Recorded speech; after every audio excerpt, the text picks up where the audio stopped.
All right, let's do this. Welcome, ladies and gentlemen, back to an edition of the Uper Farmer Cigar Garage Talks. How's everyone doing today? I'm doing okay. This was almost a Uper Farmer Cigar Deck Talks. That's right. Yesterday, we had a sudden burst of heat. We're actually in a heat wave in the middle of January. Oh, first, forget that. What are we smoking? What are we drinking? What am I doing here? We have the Corojo number 5, Gran Habano, Maduro. The Maduro number 5 limited. Actually, a very good Maduro cigar. As I've said before, Maduros aren't my favorite. They're not like, oh my God, I've got to have Maduro. But that one's really good, and it's got a beautiful draw. We're going to be talking a little about cleaning today.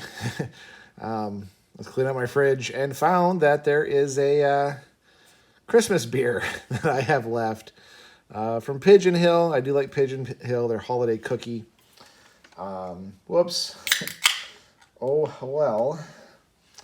Still fine. Beers last quite a while in your fridge. No real worry about them going too skunky or whatnot. Again, it's been refrigerated this whole time, so I'm not too worried about it being spoiled. Nice one. Let's see. It's supposed to taste like light sugar, vanilla, and baking spices. The blonde ale. Ooh, interesting. Okay, I see where they're going with that. That's interesting. I don't know if I'd say a sugar cookie, but that's not bad. Not bad. I wish I'd had that one for Christmas. So anyway, on to the stories here. We are in a bit of a heat wave.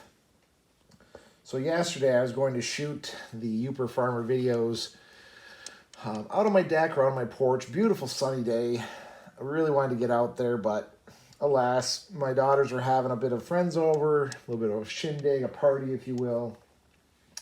So I could not get out to the to do the video outside. I still went out and had a small cigar, but with everything going on, I had to kind of be in and out, back and forth constantly. So resulted in me not being able to commit to the video. I made a good call not shooting the Uper Farmer yesterday. And today it's cold and colder, overcast, kind of nasty. That is one interesting development, ladies and gentlemen. The Uper Farmer has made the very tough call to tap the trees. Just so you all know, this video is being shot about the second to last week of January. We looked at the weather, looked at the forecast. For the next 10 days, it is supposed to be above freezing days, below freezing nights. So we hummed and we hawed and kind of went back and forth. What do we do? What do we do? Other farmers that I know were also asking the same question. I decided to hell with it. Let's shoot from the hip. I went and tapped my trees. And we are doing all right. After about the second day of not getting anything, we got about 5 gallons yesterday. Looks like we got about another 5 gallons in the bags out there today. We only have 7 trees, so it's not like they're going to produce a ton. But we're getting there. I mean, that's pretty good. That's where we usually are at. But normally it's March before we're tapping trees. A lot of people are looking at me kind of weird that I'm tapping already, but I have a hunch you're going to have a lot of people out there that are going to miss this season, that are going to go to tap their trees and find out they're dry, find out they already went and bled all their tree blood out. That's my prediction anyway. So that's exciting, scary too. The risk is that if all of a sudden we get a huge cold snafu and all the cold weather comes rolling in, the trees might shut down. And my ports, my tapping ports, may seal off. And no matter what I do, I can't get them to unseal. You're not really supposed to re-drill or drill an additional hole. You're only supposed to keep it down to about one tap per tree per year. If you start re-drilling and or putting additional holes, you can cause a lot of damage to the tree. So roll the dice. Like I said, we only got 7 trees we tap. But yeah, either I called it right or I called it wrong. But that's a good thing here in the Uper farm, the Uper farmer homestead. Our saying very much is, failure is always an option, but quitting is not. You can give up, you can fail, you can fail, you can do bad, you can do poorly, make poor decisions, but you cannot quit. Try her again next year. So that's where we are with that. Very excited to be getting the seeing. I love sapping season. Not gonna lie, it's one of my favorite times of the year because it really does signal that spring is here. Weather's warming up. That the flow of the sap signals that we are bringing life back to this this frozen wasteland of the UP that we live in. So that's wonderful. But in other news, why am I cleaning? So I talked about I cleaned out my fridge. I'm currently cleaning out my garage. I'm finding lots of little tiny secrets hidden everywhere, of course. Why for, you might ask? Well, turns out I decided to have another guy's night out. I don't think I've ever talked about these on these videos. Maybe I have. If I haven't, or if I have, you're going to hear about it again. About 2 years ago, I guess now, homeschool mama was getting invited to all these girls' night out events, nail parties, bowling parties, all sorts of different events. And I was kind of like, you know what? This homeschooling community does nothing for the guys. There really is no guys events, no father-daughter dances, no anything really. So I said, that's just not right. So you know what? My wife's all about this girls' night out. I said, I'm gonna have a guys' night out. Me and the boys hanging out, doing manly things, right? Grilling meat, smoking cigars, drinking beer, all the stuff that alpha males like to do. Had the first one, good little turnout. I believe there was 3 guys that showed up. 2 or 3, I think it was 3 who showed up. So nice small little get together. And it kind of grew from there. We started having more. The hallmark is we put something in the smoker, put something out on the grill, we get some beer, light up some cigars, have some hard liquor, and just have an honest guys talk. It's something, especially in the homeschool community, there's not a lot of. Not a lot of the guys, the men hanging around being men. And in society as a whole, we're starting to see that go away. It's become very taboo to do very masculine things. Let me correct that. It's very taboo to be doing masculine things as a group. So, guys going out to the shooting range together, or, having a guys-only grilling night where you're not inviting your family and your kids. Smoking lounges, right? Smoking a cigar, a very manly thing to do. You've seen the use of that drop down dramatically. And these opportunities are the best for men to let loose, to just be men. To get out there and celebrate us as who we are, our innate abilities, our genetic needs.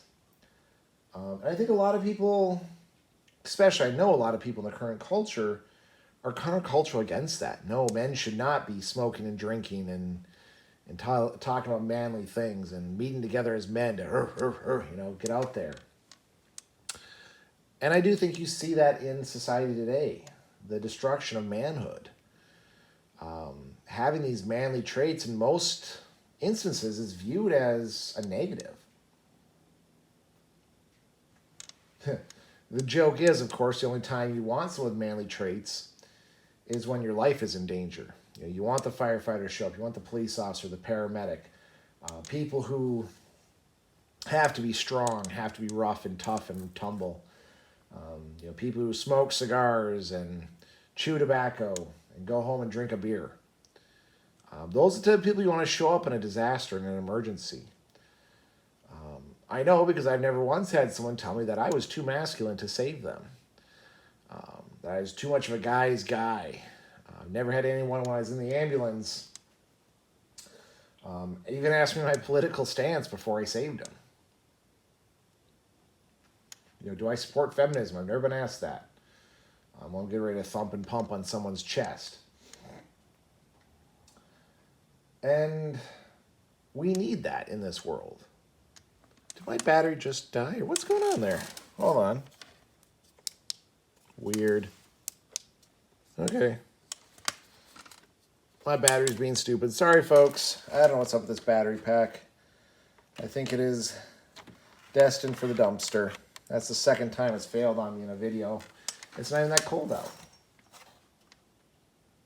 It was at 81%. Now it's down to 14. So I do believe that one has ended up in the trash can. We need men to be men. We need them to be masculine. We need them to be strong. We need them to take on that role of protector. But with that, that's not something that, well, that is something that we're all born with, but we can be taught to limit, to be shameful of. So we as men need opportunities to practice it.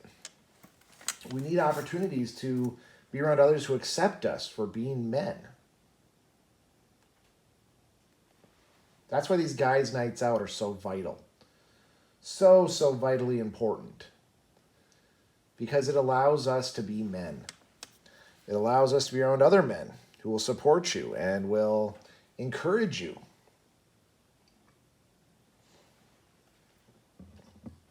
It's something, again, that I think the younger generations especially are missing out on. Jordan Peterson puts it well. It's better to be a gardener or a warrior in a garden than a gardener in a war. It's good to be strong and tough, but then be able to control it. Be able to sit in the garden and plant tomatoes. I really like that quote just because it's something I did on the ambulance. I was a warrior. I was the one who saved lives and fought to protect people. But then I'd go back and there was a vegetable garden out back that I grew every year.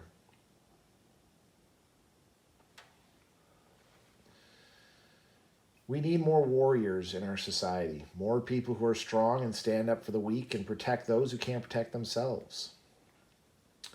We have enough people, enough individuals who need our protection that we don't need to advocate for more.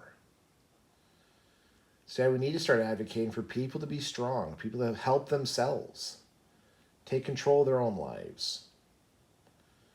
Because I do honestly believe that's what we're missing in society today. We're missing those strong male characters, and it shows. Another good quote is, tough times make strong men. Strong men make good times. Good times make weak men, and weak men make tough times. We're currently in a society surrounded by weak men. How do we combat that? By allowing guys and men to be with each other and to act like men. Smoke cigars, drink beer, eat something that they cook themselves. I'm tempted. I've got some venison left. Maybe we'll cook up some venison. Maybe we'll do a ABC burger, right? Where it's venison and pork and beef and throw some goat in there. Maybe I think I have some spare goat hanging around. Fire up the grill and just sit around and talk about guy stuff. Doesn't be football or sports. You know, there's a police officer who shows up, there's a firefighter who shows up, there's me who's the paramedic, we have engineers, we have business owners, we have people from all walks of life. Teachers, too. I forgot to mention teachers. And when we get together, we can talk about our shared experiences, talk about the world through the different lenses that we have. Because we all have different lenses. We all perceive things differently. And it's only through sharing those experiences where we as men, or we as people even, can excel.